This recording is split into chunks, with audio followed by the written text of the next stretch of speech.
Ex favors stepkids over ours, claims I'm at fault for their distance. Am I wrong for saying they feel abandoned? My ex-husband, 37 male, and I, 35 female, divorced 5 years ago. We have 2 children together, Ethan, 13, and Chloe, 10. At the time of our divorce, we agreed on shared custody, and for a while, it worked. The kids would spend alternate weeks with him, and despite the separation, I believe he would remain a consistent father figure in their lives. Then, 3 years ago, everything shifted. My ex remarried a woman named Melissa. She brought 2 children from her previous marriage into their household, Dylan, 14, and Ava, 11. Initially, I hoped this blended family would be a positive experience for Ethan and Chloe. I thought they'd gain step-siblings and a stepmother who cared for them. Unfortunately, reality had other plans. It started subtly. My kids would come home from their week with their dad, quiet and withdrawn. When I asked them about their time, their answers were short and vague. It was okay, Ethan would mumble. Nothing much happened, Chloe would add, shrugging. I assumed it was just the adjustment phase. But then, the signs became more concerning. Birthdays were forgotten or overshadowed. Ethan's 12th birthday passed with barely a mention from his dad, while Dylan's birthday a month later was a grand celebration with decorations, gifts, and a family trip to an amusement park. Chloe's ballet recital was missed because Ava had a soccer game. It felt like their father was present in body but absent in spirit. The breaking point came last Christmas. The kids were supposed to spend Christmas Eve with their dad and Christmas Day with me. I packed their bags, reminding them to be on their best behavior. They left excited, clutching the handmade gifts they'd created for their dad and Melissa. But when they returned on Christmas morning, their faces told a different story.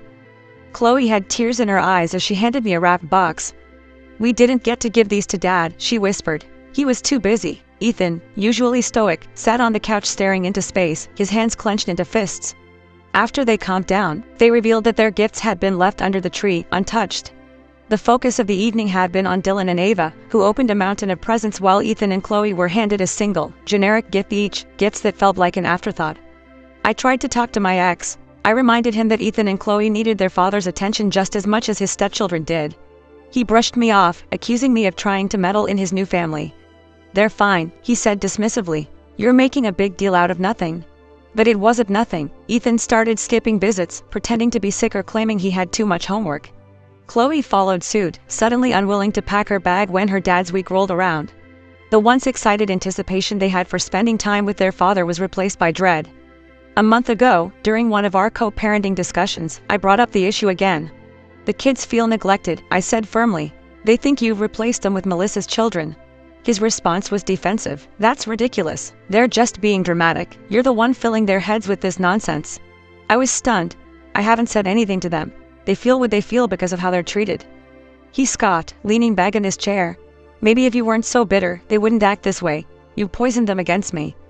It felt like a slap in the face. I'd spent years biting my tongue, trying to keep things amicable for the kids. Yet, here he was, blaming me for the distance he created. Last week, Ethan finally voiced what I knew had been brewing inside him. "Mom," he said, his voice trembling, "I don't want to go to Dad's anymore. He doesn't care about us. We're just there." Chloe, sitting beside him, nodded. "It feels like we don't matter," she whispered, tears streaming down her face. "Like we're invisible."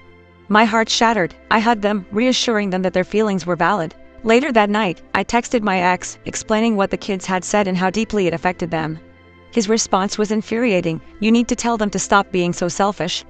Family isn't about getting what you want all the time." Selfish? My children, who have been sidelined for 3 years, are selfish. I couldn't believe his lack of empathy. He seemed blind to the damage he was causing. 2 days ago, Ethan decided he wanted to write his dad a letter, explaining how he felt. He spent hours crafting it, pouring his heart onto the page. When he was done, he showed it to me. It was raw, emotional, and heartbreaking. "Dad," it began, "I miss the way things used to be. I miss feeling like I had a dad who cared about me and Chloe. Now it feels like we're just extra people in your house." Chloe added her own message at the end. "We love you, Dad, but it feels like you love them more." I sent the letter to my ex. His reply came an hour later. "This is your doing? You've turned them against me." I was livid. He couldn't see past his own guilt to understand that his actions were the problem, not me. I decided to respond one last time. "They feel fatherless because that's how you've made them feel. They're justified in their feelings, and instead of blaming me, maybe you should take a hard look at how you've treated them." He hasn't replied since. The silence from my ex wasn't surprising, but it was telling. He knew the truth, but acknowledging it meant confronting the fact that he'd failed his children. Instead, he chose to retreat into denial. Meanwhile, Ethan and Chloe became more distant from him with each passing day. A week after the letter incident, Ethan came to me with another request. "Mom, can we talk to someone? Like a counselor?" he asked hesitantly. His maturity in recognizing the need for help stunned me, but it also broke my heart. A 13-year-old shouldn't have to navigate the complexities of feeling abandoned by a parent. "Of course," I said, hugging him. "I'll find someone for both of you." I arranged counseling sessions for Ethan and Chloe, hoping it would give them a safe space to process their emotions. Their therapist, a gentlewoman named Dr. Carter, quickly became someone they trusted.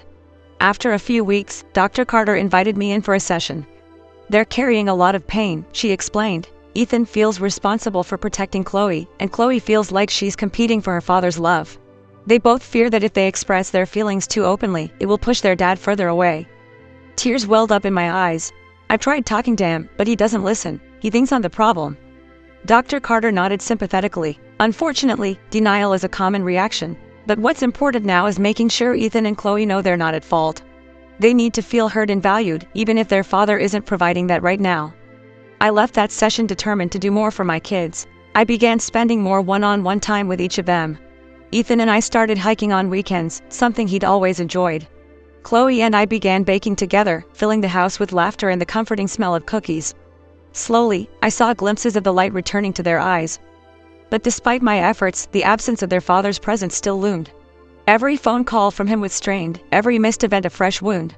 One evening, Chloe stood at the window, staring at the driveway. "Do you think Dad even notices when we're not there?" she asked softly. I knelt beside her, brushing a strand of hair from her face. "I think he notices, but he's struggling to figure out how to fix things. Sometimes adults don't know how to handle their own feelings, and they make mistakes." She nodded, though her eyes remained sad. "I just want them to try, just a little." That same night, Ethan confronted me with a different kind of question. "Why doesn't he love us the way he used to?" His voice was steady, but his eyes pleaded for an answer I didn't have. "He does love you," I assured him, my voice thick with emotion. "But he's lost in his new life, and he doesn't see how much it's hurting you. It's not your fault, Ethan. It's not Chloe's fault, it's his responsibility to show up for you." Ethan clenched his jaw, nodding slowly. I'd been waiting for him to show up. The weight of his words hung in the air. He was 13, but in that moment, he carried the pain of someone far older. He'd lost hope in a father who should have been his rock. A few days later, something unexpected happened. Melissa called me. It was the first time she'd ever reached out directly. "Hi," she began awkwardly. "I know this is unusual, but I need to talk to you about Ethan and Chloe." I was immediately defensive. "What about them? They've been avoiding coming over, and it's affecting everyone. I know you and my husband have issues, but the kids are suffering because of it." I took a deep breath, trying to keep my voice calm. "Melissa, this isn't about me or you. It's about their father neglecting them emotionally.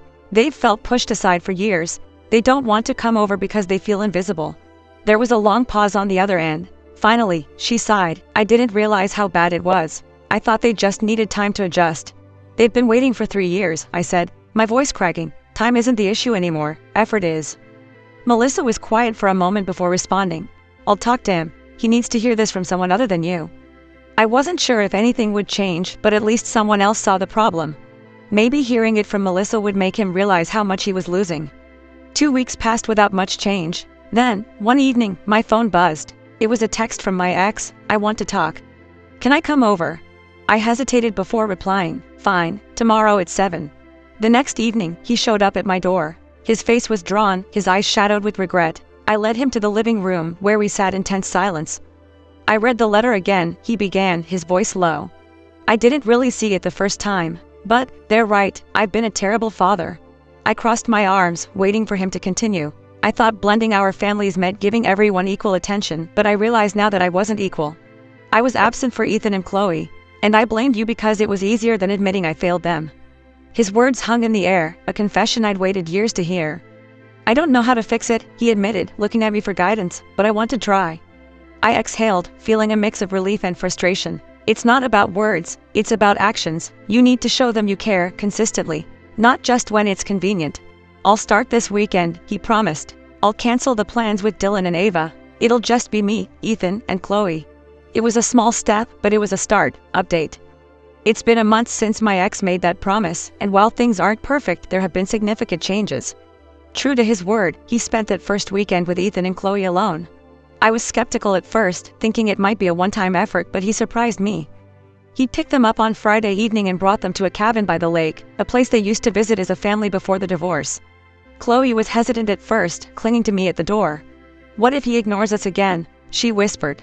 I knelt down, holding her shoulders. "If anything feels wrong, you call me, okay? But give him a chance." She nodded, still uncertain but willing to try. When they returned Sunday night, something had shifted. Ethan walked in first, a faint smile on his face. Chloe followed, her eyes bright with excitement. "Mom, Dad took us fishing, and we built a fire and made s'mores." Ethan added, "We talked a lot. He said he's sorry for missing so much." My ex lingered at the door, looking awkward but hopeful. "Can we talk?" he asked. We stepped onto the porch, and he took a deep breath. "I know I've got a long way to go, but I'm trying." They opened up this weekend in ways I didn't expect. I realized how much I've missed. I nodded. They need consistency. One weekend isn't going to erase 3 years, but it's a start. Over the next few weeks, he continued making an effort. He showed up for Ethan's basketball games and Chloe's ballet recitals, events he previously missed without a second thought. He started calling them midweek just to check in, asking about their day, their friends, their interests. Chloe began to trust him again, slowly letting her guard down. She showed him her art projects, proudly explaining every detail. Ethan was more reserved, but even he began to soften, asking his dad for advice on school projects and basketball strategies. There was one moment that stood out more than others. One night, Ethan came into my room holding his phone. "Dad sent me this," he said, handing it over. It was a text from his father. "I'm proud of you, Ethan. I know I haven't said it enough, but I am. You're strong, smart, and an incredible big brother. I'll do better, I promise." Ethan's eyes glistened as he whispered, "He's never said that before." I hugged him tightly, my heart swelling with a mixture of relief and hope. He means it, Ethan, and he's finally showing it. Not everything was perfect, though. There were still moments of tension. Dylan and Ava occasionally expressed resentment, feeling like their father's attention was now being pulled away from them. Melissa struggled to balance the new dynamics in their blended family, but the important thing was that my ex kept trying. One night, Melissa called me again. "I just wanted to say thank you," she said, "for being patient. I see how much better things are getting for everyone. It's not easy, but it's worth it." It was strange hearing those words from her, but I appreciated them. "I just want my kids to feel loved," I replied. "That's all I've ever wanted." Now, Ethan and Chloe are looking forward to their weekends with their dad. They've even started planning joint family outings with Dylan and Ava. It's still a work in progress, but the distance that once felt insurmountable is finally shrinking. A few nights ago, as I was tucking Chloe into bed, she smiled up at me. "Dad said he loves us tonight. He's never said it like that before."